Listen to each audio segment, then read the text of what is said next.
अस्सलामुअलैकुम नाजरीन।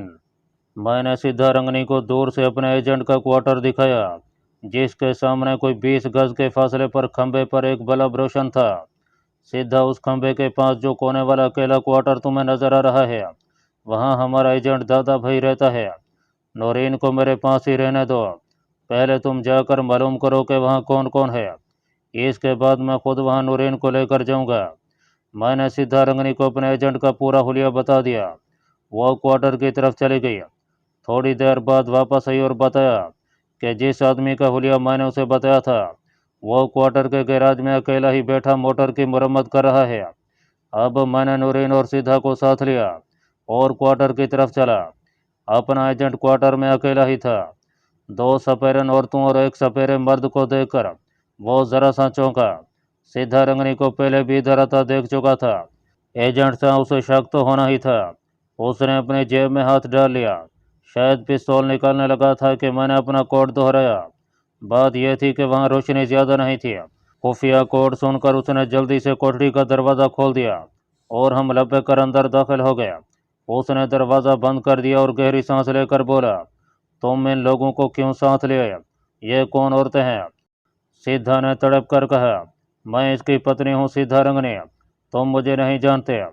मैंने सीधा को खामोश रहने का इशारा किया। फिर नौरीन की तरफ इशारा करके बोला, दादा ये नौरीन है। एजेंट ने नौरीन पर एक गहरी निगाह डाली। कमरे में एक कमज़ोर सा बल्ब रोशन था। सलाखों वाली खिड़की बंद थी। वो अब सीधा को तक रहा था। फिर मुझे बाहर क्वार्टर की दीवार के पीछे अंधेरे में ले गया। दूसरी औरत को तुम यहाँ क्यों लाए हो? तुम्हें किसी ने देखा तो नहीं? मैंने उसे बताया कि दूसरी औरत के बगैर हम नौरीन को इंडियन फौज की कैद से नहीं निकाल सकते थे। मैंने उसे मुख्तसरन सारी बात बता दी।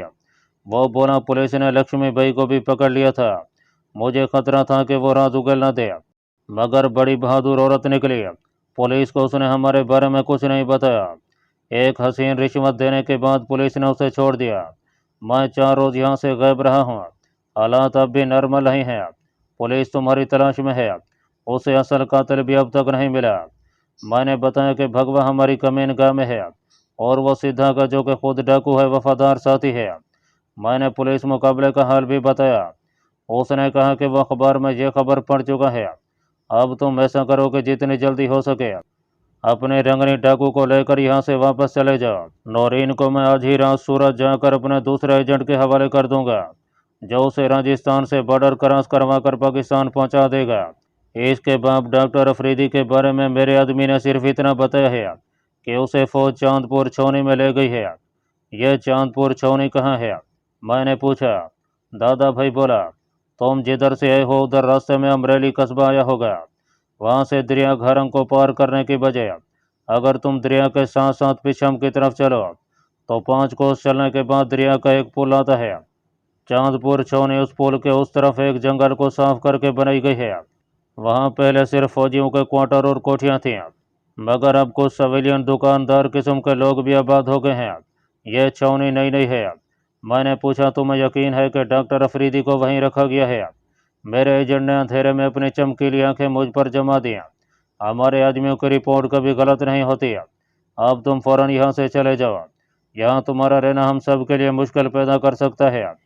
यह कहकर एजेंट दादा गैराज की तरफ मुड़ गया। मैं क्वार्टर में आ गया। सीधा रंगनी तड़प कर बोली, रघु तेरा दोस्त कैसा है रे? उसने अभी तक हमें खाने को भी नहीं पूछा। मैंने नूरीन को अंग्रेजी में सारी बात बता दी और सीधा रंगनी को लेकर बाहर निकल आया। अपना एजेंट वहाँ नहीं था। वो सीधा रंगनी यानी एक अजनबी औरत की वजह से इधर उधर हो गया था। सीधा रंगनी तमिल जबान में एजेंट को कोस रही थी। मैं उसे तालाब की तरफ खींचे लिए जा रहा था।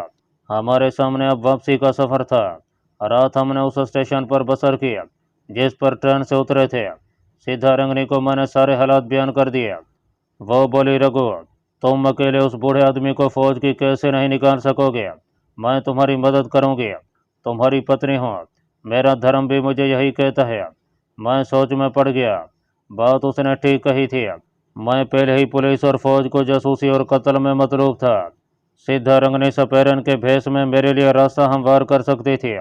मैंने उसे साथ रखने का फैसला कर लिया। सीधा रंगनी बड़ी खुश हुई। रात स्टेशन के बाहर पीपल के दरख्त तले गुजार दिया। सुबह वहां से लारी पकड़कर बोराला कस्बे में आया। यहाँ से पैदल ही अमरेली की तरफ रवाना हो गया। रास्ते में रात हो गई। एक छोटा सा गाँव नजर आया। वहाँ एक मंदिर के आंगन में रात काटी और सुबह मुँह अंधेरे उठकर दरियाए खरंग की तरफ चल पड़े। मुझे इस बात की बड़ी खुशी थी कि मेरा आधा मिशन मुकम्मल हो गया था और नौरीन व फौज हाथों में पहुंच गई थी। अब मैं अपने बाकी आधे मिशन की तकमील के लिए सर धड़ की बाजी लगाने जा रहा था। दरियाए खरंग पर पहुंचकर हमने उसके किनारे किनारे चलना शुरू कर दिया। चंद कोस चलने के बाद हमें वो पुल दिखाई देने लगा। करीब पहुंचे तो देखा कि वो कश्तियों से बनाया गया था और उसकी बाएं जानिब उसी किनारे पर जरा नशे में छोटे छोटे क्वार्टरनुमा मकान बने हुए थे। उनमें 2 मंजिला इमारतें भी थीं। दूर से मुझे कुछ फौजी ट्रक एक ग्राउंड में दाखिल होते नजर आए। मैंने सीधा से कहा, सीधा यही वो छावनी है जहां डॉक्टर अफरीदी को किसी खुफिया मकाम पर कैद रखा गया है। सीधा रंगनी अपने लाल लाल आंखों से उन इमारतों और मकानों को घूरने लगी। उसका सांप बेटा साहू उसकी कलाई में लिपटा हुआ था। जैसा कि अपने एजेंट ने मुझे बताया था कि इस चांदपुर नामी छोटी सी फौजी छावनी में एक जानब नई आबादी भी नजर आ रही थी। यह फौजी दफातर में काम करने वालों और दुकानदारों के क्वार्टर थे। जिस मैदान में फौजी ट्रक दाखिल हुए थे उसकी एक जानब ढलानी छत वाली 2 मंजिला इमारत थी, जिसकी दूसरी मंजिल के बरामदे में मुझे पहरे पर खड़े 2 फौजी दिखाई दिए। जरूर उस इमारत में किसी जगह हमारा टारगेट था। यहाँ बड़ी दूरअंदेशी और एक खास हिकमत अमली के तहत अपने मंसूबे पर काम करने की ज़रूरत थी। हमें सबसे पहले यह पता चलाना था कि इस छावनी में कोई खुफिया तहखाना या जेल की कोठड़ी कहाँ है। इसके बाद यह मालूम करना था कि क्या वहाँ डॉक्टर अफरीदी मौजूद है। बादिज़ां डॉक्टर अफरीदी को वहाँ से निकालने का मरहला था, जो एक दुश्वार काम था। सीधा रंगनी इस जमन में मेरी मदद कर सकती थी। हमारे रास्ते की सबसे बड़ी रुकावट यह थी कि सीधा रंगनी भी एक मफरूर डाकू थी और मैं भी एक मफरूर कातिल और गैर मुल्की जासूस था। पुलिस दिन रात हम दोनों की खोज में थी। सीधा रंगनी को तो पुलिस ने अभी तक देखा नहीं था, मगर मेरी तस्वीर सिविलियन और मिलिट्री पुलिस के रिकॉर्ड में मौजूद थी। अगरचा मेरा हुलिया काफ़ी बदला हुआ था, फिर भी करीब में पहचाना जा सकता था। सीधा रंगनी बोली, रघु, अगर तुम्हें अपने आदमी को यहाँ से निकालना है तो फिर हमें इस बस्ती के बाहर किसी खुफिया जगह पर डेरा जमा लेना होगा। बात उसने मेरे दिल की कही थी। हमें चांदपुर छावनी से बाहर रहकर पहले अपनी जगह बनानी थी, फिर वहाँ से अपने मंसूबे का आगाज करना था। सूरज मशरकी पहाड़ियों से ऊपर आ गया था और उसकी सुनहरी किरणें छावनी के मकानों की छतों को रोशन कर रही थीं। हमारे पास सांपों की एक पटारी, एक झूला और एक सपेरों वाली बेंट थी और सीधा रंगनी के पास एक भरा हुआ पिस्तौल भी था, जो उसने अपने गिरवे रंग की धोतीनुमा साड़ी में छुपा रखा था। बस्ती के करीब ही बबोल के बहुत से दरख्त उगे हुए थे। यह वीरान इलाका था। मट्टी का एक बहुत बड़ा तोदा था जिस पर झाड़ियाँ लगी थीं। यहाँ एक तरफ से लोग मट्टी खोद कर ले गए थे, जिसकी वजह से वहाँ एक छोटा सा खोनुमा गार सा बन गया था। हमने उसी खो में अपना ठिकाना बना लिया। इधर उधर से घास फूस इकट्ठा करके अंदर जमीन पर बिछा दिया।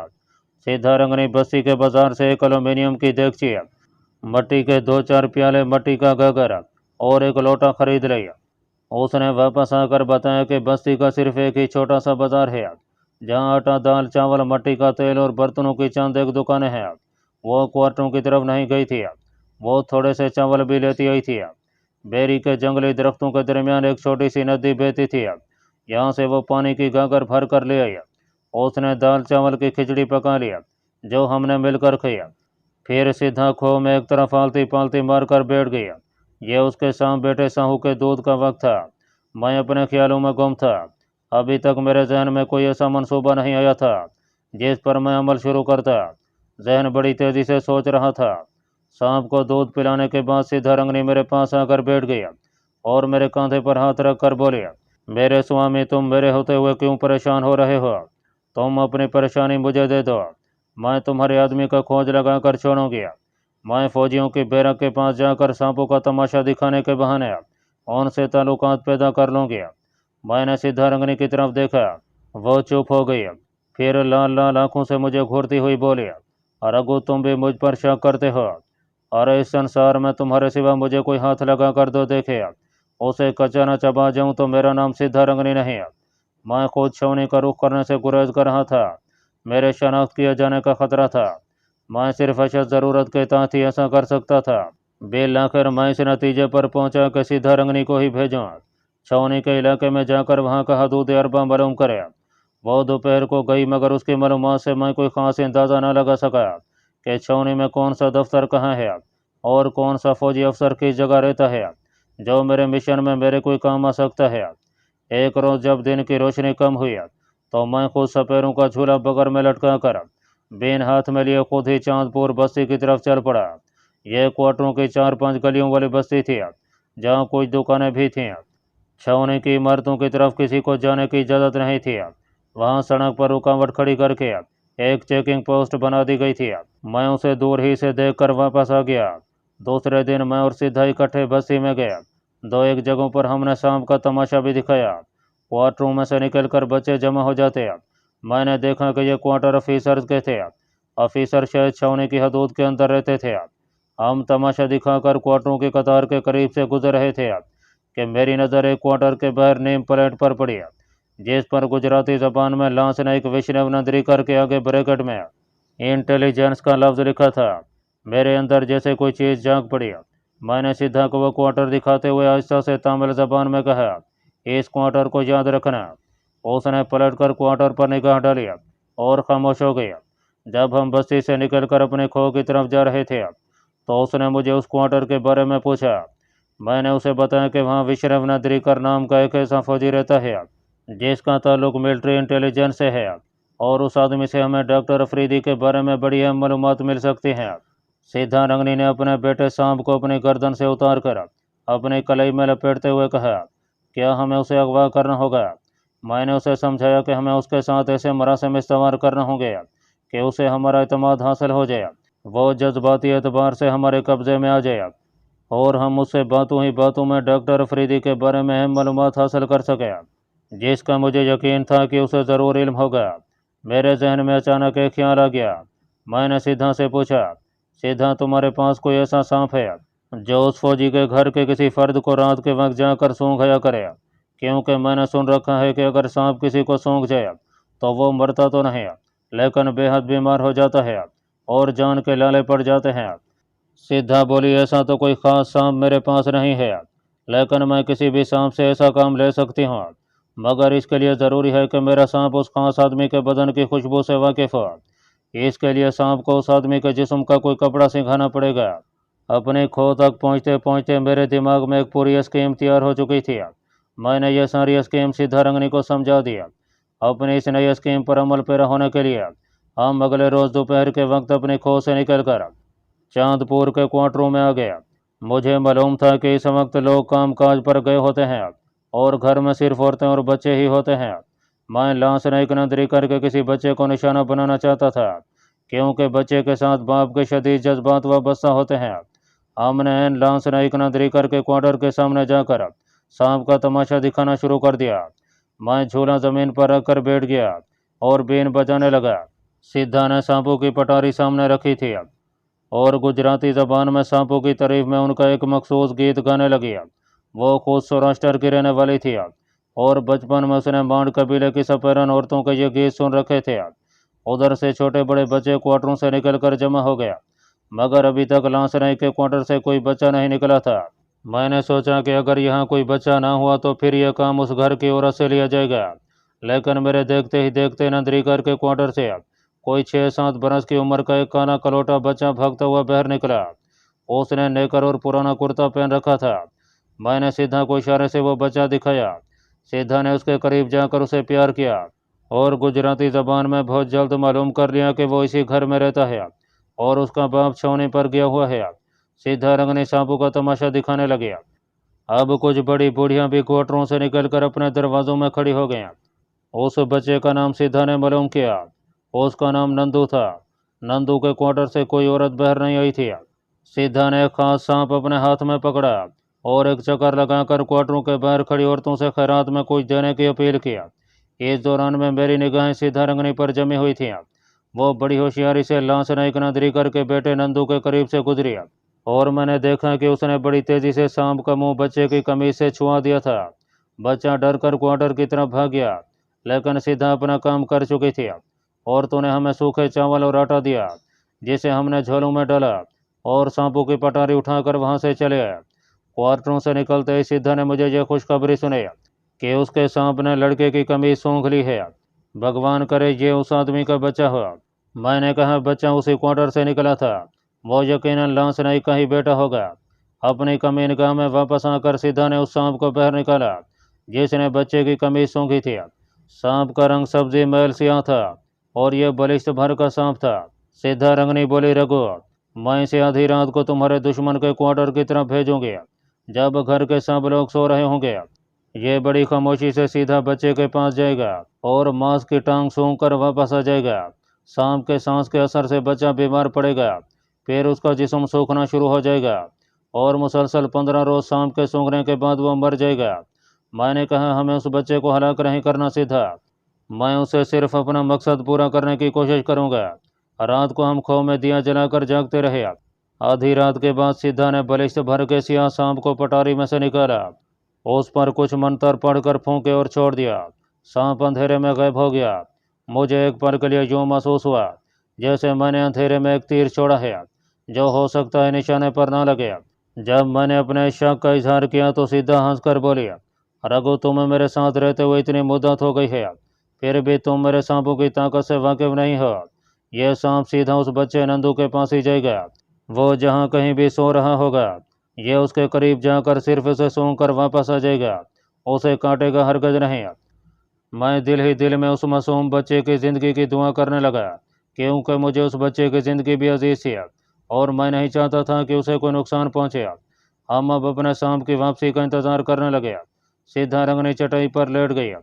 दिए की धीमी रोशनी में उसकी आंखें किसी वक्त याकूत की तरह चमकने लगती थीं। उसने अपने सांप बेटे को सीने से लगा रखा था। जब मेरे अंदाजे के मुताबिक 2 घंटे गुजर गए तो मुझे तशवीश हुई। सीधा मुस्कुराई, मेरा सांप आ रहा है, मुझे उसकी खुशबू आ गई है। वह उठकर बैठ गई। उसने चिराग की रोशनी में खो में आने वाले रास्ते को देखा। मेरी निगाहें भी उस तरफ जमी थीं।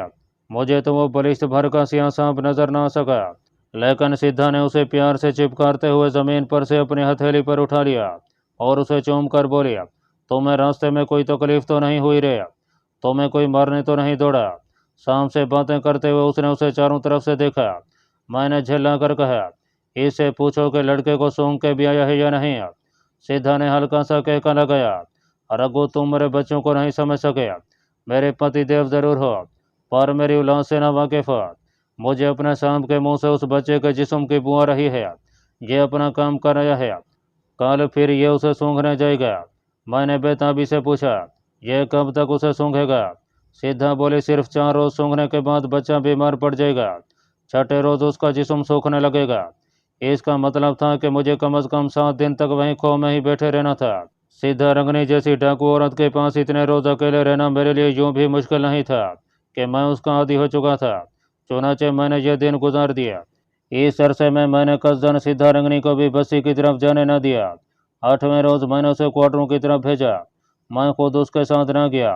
अपनी स्कीम के मुताबिक सीधा रंगनी को अकेले ही जाना था। वो दिन में उस वक्त गई जब सब मर्द घर पर ही होते हैं। कोई 2 घंटों के बाद वो वापस आई तो उसका चेहरा खुशी से चमक रहा था। हमारा तीर ठीक निशाने पर लगा था। पहली कामयाबी यह हुई थी कि नंदू उसी लांस नायक नंदरीकर का ही लड़का था और अकलौता बेटा था। दूसरी कामयाबी यह हुई थी कि सांप के सूंघने की वजह से बच्चा ज़रूरत से ज़्यादा ही बीमार हो गया था। उनके घर में शोक पड़ा था। लांस नायक फौज के सबसे बड़े डॉक्टर के पास भी बच्चे को लेकर गया था, मगर उसके इलाज से कोई फाका नहीं हुआ था। अब बस्ती के वीद का इलाज कराया जा रहा था। सीधा रंगनी भी दूसरी औरतों के साथ लांस नायक के घर में जा घुसी और बच्चे की मां को एक तरफ बुलाकर कहा, उसे यूं लगता है कि बच्चे को सांप ने डस लिया है, जिसके डसने से आदमी मरता नहीं मगर 15-20 दिनों के अंदर अंदर सूख कर मर जाता है। बच्चे की मां तो रोने लगी। उसके बाप को पता चला तो उसने सीधा रंगनी को डांट कर घर से बाहर निकाल दिया। वह मुझसे कहने लगी, रघु उस काले मराठे ने मुझे घर से निकल जाने को कहा तो मैं खोल उठी। भगवान की कसम अगर तुम्हारा ख्याल न होता तो मैं उसे वहीं ढेर कर देती। मैंने कहा अब क्या होगा, कहीं ऐसा ना हो कि बच्चा मर जाए और हमें कुछ हासिल ना हो। वो बोली, अरे तुम घबराते क्यों हो मेरे स्वामी, सिर्फ 4 रोज और ठहरो। अब मैं जाऊंगी तो वो मेरे चरण छुएंगे। मुसीबत के वो 4 दिन भी किसी न किसी तरह बसर किया। 5वें रोज सीधा रंगनी बीन हाथ में लिए एक बार फिर अकेली ही बस्ती की तरफ चल पड़ी। उस रोज वो दोपहर के बाद ही आई। आते ही बोली, रघु आज उस कमीने मराठे ने मेरी बड़ी खातिर मदारत किया, मुझे कढ़ाई चावल का भोजन भी कराया। अब तो वो मेरा चेला बन गया है, भीगी बिल्ली बनकर मेरे कदमों में बैठा रहा। मैं बड़ा खुश हुआ। उसने लांस नाई के घर में जाकर उसकी माँ से बच्चे के बारे में तशवीश का इजहार करते हुए कहा कि वो लोग जिद से काम लेकर बच्चे की जान गिरवा बैठेंगे। बच्चे को सांप ने डसा है और उसका दुनिया का कोई डॉक्टर इलाज नहीं कर सकता। फिर जब सिद्धा ने लड़के की टांग से कपड़ा हटाकर वो जगह दिखाई जहाँ सांप सूंघा करता था, तो सब ने देखा कि बच्चे की पिंडली एक जगह नीली पड़ चुकी थी। यह सिद्धा के अपने सांप के सांस का असर था। तब तो सबको यकीन हो गया। बच्चे का बाप सीधा रंगनी के आगे हाथ जोड़कर खड़ा हो गया और आंखों में आंसू भरकर गिड़गिड़ाया कि किसी तरह बच्चे को बचा लो।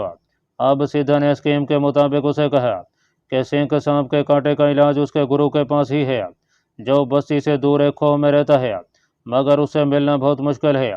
वो किसी को अपने पास नहीं आने देता। घर वाले परेशान होकर सीधा रंगनी की मिन्नत समझत करने लगे। माँ ने रो रो कर अपने बच्चे की जिंदगी की भीख मांगी। सीधा ने कहा कि मैं किसी तरह राजी करने की कोशिश करूंगी।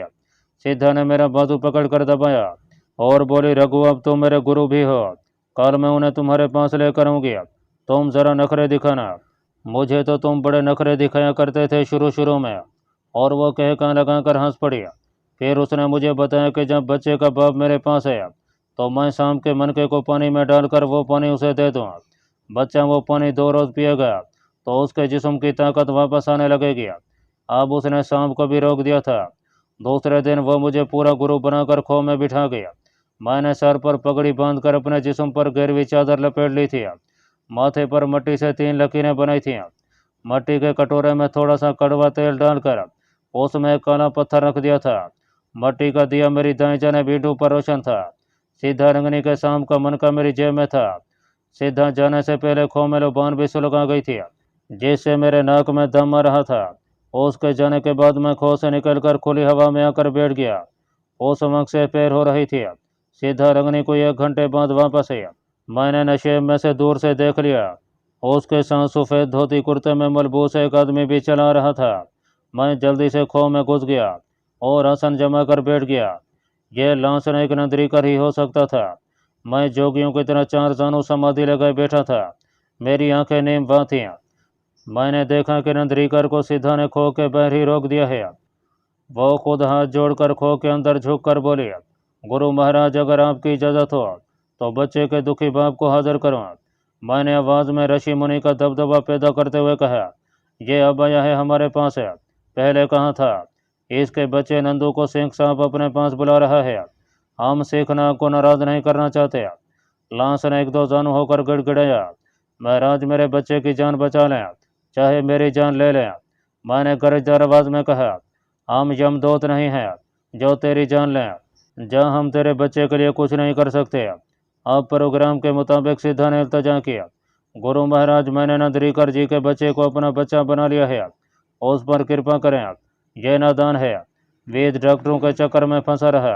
मैंने हाथ ऊपर उठाकर उन्हें शांत रहने का इशारा किया। मैं कुछ देर खामोश रहा, फिर नंदरीकर और सिद्धा को अंदर बुला लिया। लांस ने एक नंदरीकर मेरे सामने अदब से बैठ गया। मैंने कहा, हमारी चेली ने तुम्हारे बच्चे को अपना बच्चा कहा है, हम इसकी बात का पालन करेंगे। हम तुम्हें एक कटोरे में आकाश के देवता शंखनाग के मनके वाला पानी देंगे। यह पानी जाकर अपने बच्चे को पिला देना, तेरे बच्चे का मर्द वापस चला जाएगा। मगर इसके बाद तुझे एक दूसरा इलाज करना होगा, नहीं तो शंखनाग का जहर दोबारा तेरे बच्चे के जिस्म में जाग पड़ेगा और उसे हलाक कर देगा। लांस नाइक रोते हुए बोला, गुरु महाराज आप जैसा कहेंगे मैं वैसा ही करूँगा। आप मेरे लिए देवता समान है, किसी तरह मेरे बच्चे की जान बच जाए, वो मेरा इकलौता बेटा है। मैंने स्कीम के तहत एक अबखूरे में सीधा रंगनी के शाम का मन का डालकर बाहर निकाल लिया और कहा, ये पानी अभी जाकर अपने बच्चे को पिला दे, तेरा बच्चा भला चंगा हो जाएगा, पर तुझे परसों भी मेरे पास आना होगा। लांस नाइक ने अबखूरा उठाया। सीधा रंगनी उसे इशारा करके अपने साथ बाहर ले गई।